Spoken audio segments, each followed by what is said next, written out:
So hi guys, for today's video nga pala is maglalagay nga po pala tayo ngayon ng MSK Sado CVT full set dito sa ating Honda Click. Ayan guys, so titingnan natin kung anong paharamdam ng naka-MSK. Fresh from market na nga pala itong mga sister. Use my code nga pala para sa mga exclusive discounts yon. Pag bumili kayo ng pyesa dyan sa ating MSK Sado. At syempre kasama ang ating kaibigan na si Wadfo Tools. Gagamitin natin siya ngayon. So nga, ito papakita ko ulit sa inyo guys kung anong laman nitong ating MSK na fully set. Ting racing fully set. Ayan. Kasama na ang ating bola. Tapos, yeah, may kasama na siyang ganito. Papakita din natin yan, syempre. Center spring na 1-2. Itong ating clutch lining naman. Ayun. Ito namang ating clutch housing naman, guys. So, ito yung housing. Ito yung makikita natin na nakaultaw doon dito sa ating gilid. Clutch spring 1-2. Yan. Bola, guys, na 9G. 9. So, ito namang isa pa is itong park drive, guys. Ganda ng box, no? Ganda, oh. Paganda pa siya dito. Tapos, ito na yung laman niya. Yan. May pangalan siya ditong MSK Sado CVT. Ayan. So, ito yung likod niyan. Yan. Let's go. So, kakabitan natin siya ngayon dito sa ating Honda Clear.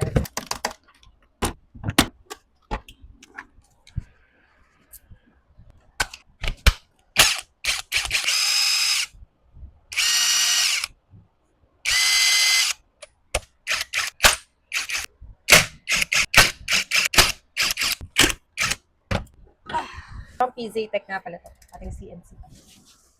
Palit tayo bala. CVT stock. 22 naman.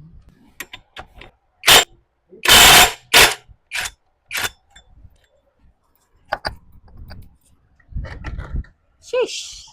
Shish! Shish! MSK Sado. Yeah. Wala pa pala. Kakabit pa lang. Install na natin ito siya sa kanya. Yan. Ito nga pala ay 9 guys na bola. Yan. Kala mo naman talaga expert for the YouTube racing. Yan. Eee, nice.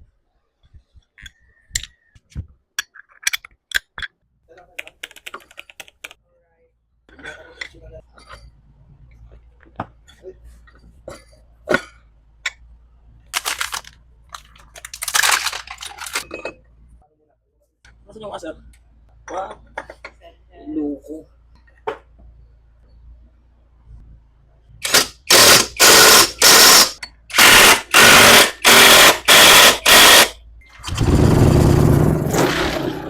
Ating MSK fully set.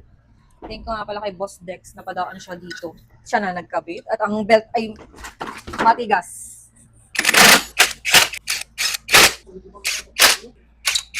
All done. Let's go. Tapos na natin ikabit ang ating MSK Sado fully set to CVT. Yon, maraming salamat nga po pala sa opportunity din na ibinigay niyo, MSK. So yun nga guys, sa mga nagbabalak umorder, use my promo code para sa exclusive na discounts. Yon, maraming salamat. And itatry na natin itong i-drive. Let's go.